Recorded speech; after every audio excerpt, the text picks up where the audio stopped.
एक गांव में दामोदर नाम का एक आदमी अपनी पत्नी के साथ रहता था। वह बहुत गरीब थे। कभी कभी उन्हें भूखे ही सो जाना पड़ता था। इतना होने पर भी दामोदर की पत्नी सुनीता उसे हमेशा समझाती। कभी तो अच्छे दिन लौटेंगे, अभी तो हमारे शरीर में शक्ति है। पत्नी की इन बातों से दामोदर का हौसला बना रहता। उनके पास एक गाय थी। गरीबी के कारण वे गाय को अच्छी खुराक भी नहीं दे पाते थे, जिससे गाय अधिक दूध नहीं देती थी।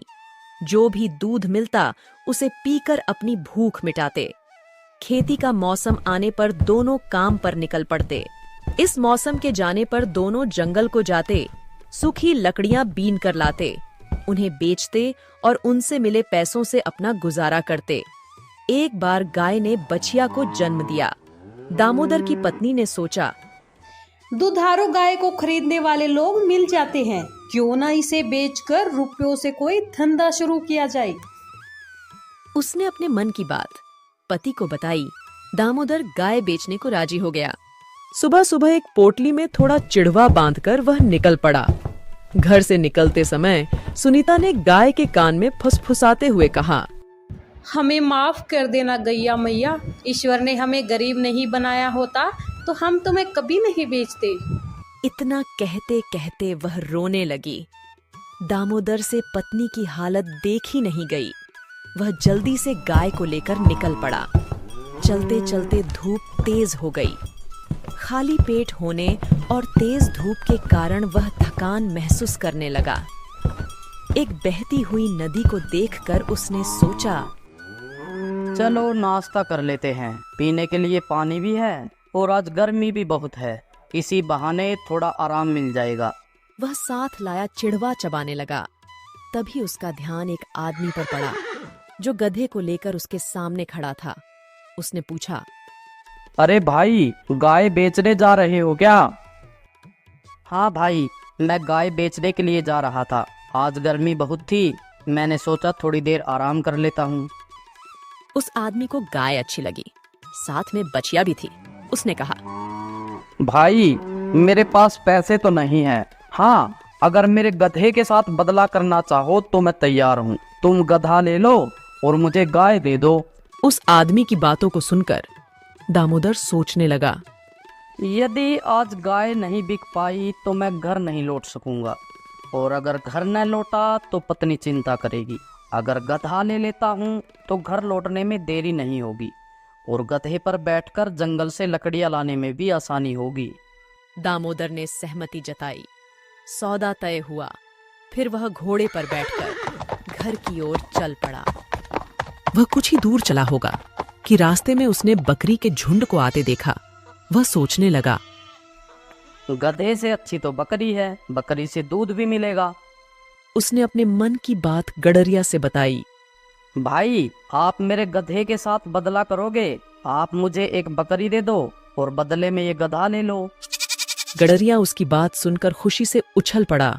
उसने फौरन एक बकरी दामोदर को दी और गधे को लेकर चल पड़ा। अब दामोदर बकरी को लेकर पैदल चलने लगा। उसे बार बार पत्नी की याद आ रही थी। इस बार उसने रास्ते में मुर्गियों के साथ एक आदमी को आते हुए देखा। दामोदर ने उस आदमी से पूछा, भाई, आप इन मुर्गियों को लेकर कहाँ जा रहे हो? उसने कहा, भाई, मैं इन मुर्गियों को बेचने जा रहा था। दामोदर सोचने लगा, मुर्गी तो बकरी से अच्छी रहेगी। हम पति पत्नी को खाने को अंडे तो मिलेंगे ही मिलेंगे। हमारी सब्जी की समस्या भी दूर हो जाएगी, शरीर को ताकत भी मिलेगी। दामोदर ने पूछा, भाई, क्या मेरी इस बकरी से तुम मुर्गी बदलना पसंद करोगे? मुर्गी वाला एक धोखेबाज आदमी था। उसने कहा, भाई, मेरी एक शर्त है, मैं तुम्हें एक बकरी के बदले में एक मुर्गी दे सकता हूँ। दामोदर बकरी के बदले एक मुर्गी लेने के लिए तैयार हो गया। दोनों में सौदा तय हुआ। दामोदर मुर्गी को लेकर घर की ओर बढ़ने लगा। दिन ढलता जा रहा था। दामोदर को घर पहुंचने की जल्दी हो रही थी। भूख के मारे उसके पेट में चूहे दौड़ रहे थे। तभी रास्ते में उसे एक ढाबा दिखाई दिया जहां पर रोटियां बन रही थीं। साथ ही दाल के तड़के की खुशबू से दामोदर के मुंह में पानी आने लगा। उसने सामने ढाबे के मालिक रामू को पाया, वो उससे कहने लगा, मुझे बहुत जोर की भूख लगी है, मैं रोटी खाना चाहता हूँ, लेकिन मेरे पास पैसे नहीं है। रामू बोला, अगर तेरे पास पैसे नहीं है तो मैं क्या करूँ? बिना पैसों के मैं रोटी नहीं दूंगा, तू कोई और जगह इंतजाम कर ले। रामू की बात सुनकर दामोदर बोला, भाई आप ऐसा करो, यह मुर्गी रख लो और मुझे भरपेट खाने को रोटी सब्जी दे दो। रामू सोचने लगा। यह आदमी या तो पागल है या फिर चोर है। वो दामोदर से गुस्से में पूछने लगा, क्यों रे, बता यह मुर्गी कहाँ से चुरा कर लाया है? दामोदर ने कहा, नहीं तो इसे मैंने उस आदमी से बदला है जो बकरी लेकर जा रहा था। मेरी बातों पर भरोसा न हो तो उस आदमी को बुलाकर पूछ लीजिए। रामू को विश्वास हो गया कि मुर्गी चोरी की नहीं है। फिर उसने पूछा, चलो मैं तुझ पर भरोसा करता हूँ, लेकिन मुझे एक बात समझ नहीं आई, तुमने बकरी के साथ मुर्गी बदलने का सस्ता सौदा क्यों किया? दामोदर ने उसे पूरी कथा बताई। यह सुनकर रामू बोला, चलो ठीक है, रोटी तो तुझे मिलेगी, लेकिन मुझे तुम पर तरस भी आ रहा है। आज तेरी खैर नहीं है, तेरी पत्नी तेरी बातों को सुनकर तुझे घर में घुसने नहीं देगी। रामू की बात सुनकर दामोदर बोला, आप मेरी पत्नी को नहीं जानते। मेरी पत्नी अनपढ़ जरूर है, लेकिन है बहुत समझदार। मेरे इस सौदे पर वह भी नाराज नहीं होगी। रामू ने कहा, ऐसी बात है, चलो शर्त लगाते हैं। दामोदर ने कहा, ठीक है, पर शर्त क्या होगी? रामू बोला, चलो तुम ही बता दो। दामोदर गरीब था, उसके पास देने के लिए तो कुछ था नहीं। उसने कहा, अगर मैं शर्त हार गया तो खाली हाथ वापस लौट आऊंगा और जिंदगी भर आपकी नौकरी करूंगा, लेकिन अगर आप शर्त हार गए तो? रामू ने कहा, अगर मैं शर्त हार गया तो तुम्हें गाय, गधा, बकरी और मुर्गी की पूरी कीमत दूंगा। दामोदर कहने लगा, सेठ जी मुझे शर्त मंजूर है, लो इस मुर्गी को पकड़ो और मुझे खाने के लिए दाल रोटी दो। दामोदर जब रोटी खाने लगा तो रामू ने कहा, भाई मैं भी तेरे साथ चलूंगा, क्योंकि मुझे तेरी पत्नी के धैर्य की परीक्षा लेनी है। दामोदर ढाबे के मालिक को लेकर चलने को तैयार हो गया। दोनों को घर पहुंचते पहुंचते अंधेरा हो चुका था। दामोदर पत्नी को आवाज देते हुए घर के अंदर घुस गया। रामू बाहर खड़ा होकर उनकी बातें सुनने लगा। दामोदर को कमरे में आते देख उसकी पत्नी ने कहा, चलो अच्छा हुआ, रात होने से पहले ही आप वापस आ गए। गाय कितने में बिकी? दामोदर ने कहा, गाय तो मैंने बेच दी, मगर पैसे हाथ नहीं आए। उसके बदले मुझे एक गधा लेना पड़ा। उसकी पत्नी बोली, चलो कोई बात नहीं, अब तुम्हें लकड़ी लाने जंगल तक पैदल नहीं चलना पड़ेगा, लकड़ी भी गधे पर ढो सकते हो। दामोदर ने कहा, यही सोचकर तो मैंने सौदा तय किया था, लेकिन रास्ते में एक घटना हो गई जिसके कारण गधा भी हाथ से निकल गया। उसकी पत्नी बोली, कोई बात नहीं, तुम्हें चोट तो नहीं आई? दामोदर ने कहा, नहीं नहीं, इस प्रकार की कोई घटना नहीं हुई। रास्ते में घर लौटते हुए गधे के बदले एक बकरी लेनी पड़ी, यह सोचकर कि गाय के न होने पर भी हमें दूध की कमी नहीं होगी। उसकी पत्नी बोली, हाँ यह तो तुमने अच्छा सोचा, चलो अब दूध की परेशानी तो नहीं रहेगी। दामोदर ने कहा, लेकिन भाग्य को यह भी मंजूर नहीं था। रास्ते में मैंने उसके बदले यह सोचकर एक मुर्गी ली कि उससे रोज अंडे मिलेंगे, अंडों से चूजे निकलेंगे, इन्हें बेचकर हम धन भी कमाएंगे और कभी कभी अंडे भी खाने को मिलेंगे।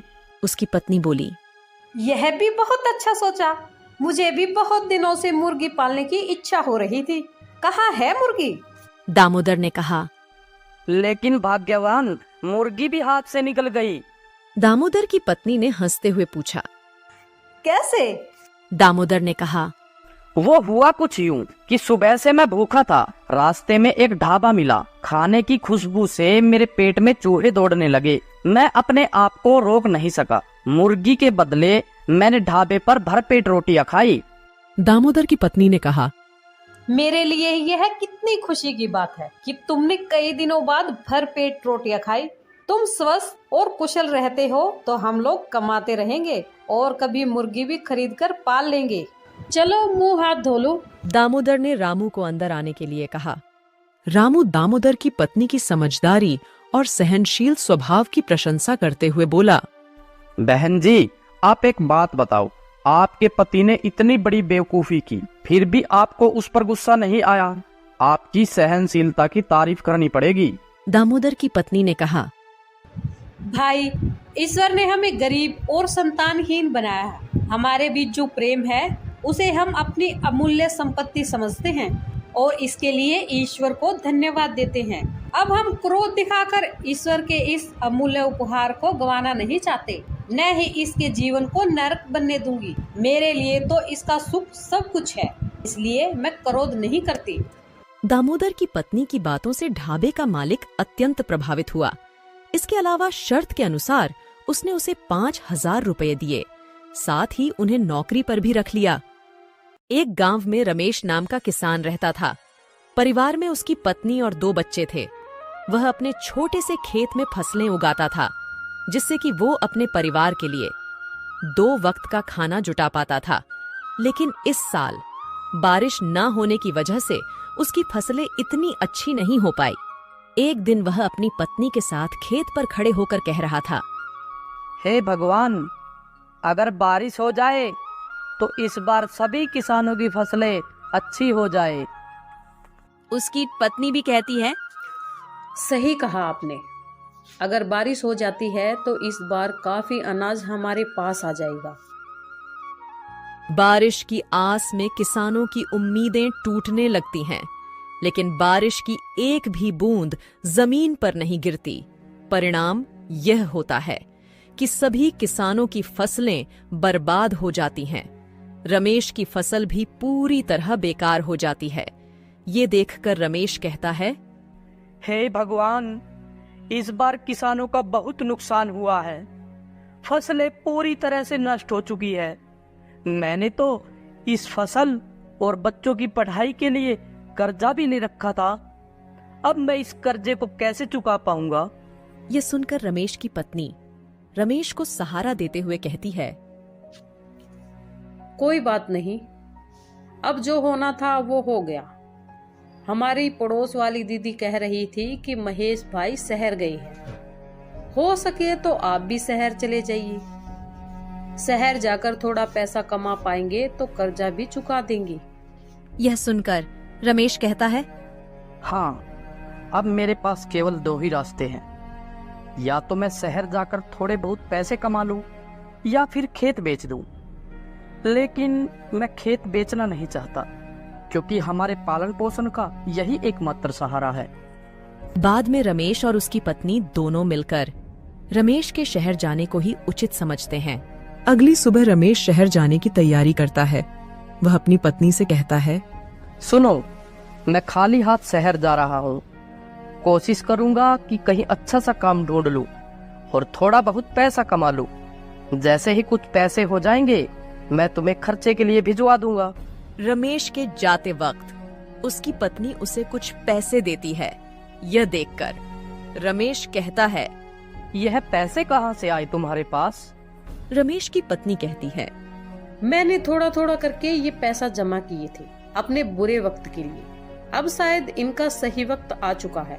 रमेश थैला उठाता है, उसी में उन पैसों को रख लेता है और शहर के लिए रवाना हो जाता है। शहर पहुंचकर वह काम ढूंढना शुरू करता है, लेकिन पूरा दोपहर काम की तलाश करते करते वह थक जाता है, लेकिन काम नहीं मिलता है। उसके बाद वह एक बगीचे में जाकर पेड़ की छांव में बैठ जाता है। वहीं पास में 2 जेब कतरे आपस में बात कर रहे होते हैं। सुन बे कल्लू, 3 दिनों से कोई भी मुर्गा हाथ नहीं लगा है। लगता है इसके पास काफी माल है। इस बार खाली हाथ लौटकर नहीं आना है। सही कहा मालिक, आपकी निगाह तो बहुत तेज है। चल अब तारीफ करना बंद कर और काम पर लग जा। मैं इसे बातों में उलझा लूंगा और तू इसका थैला लेकर 1, 9, 11 हो जाना। मालिक, यह सब तो ठीक है, लेकिन 1, 9, 11 नहीं, 9, 2, 11 होना है। बकवास बंद कर, और काम पर लग जा। उनमें से एक जेब कतरा रमेश के पास जाकर उससे बात करने लगता है। अरे श्याम बाबू, कैसे हो?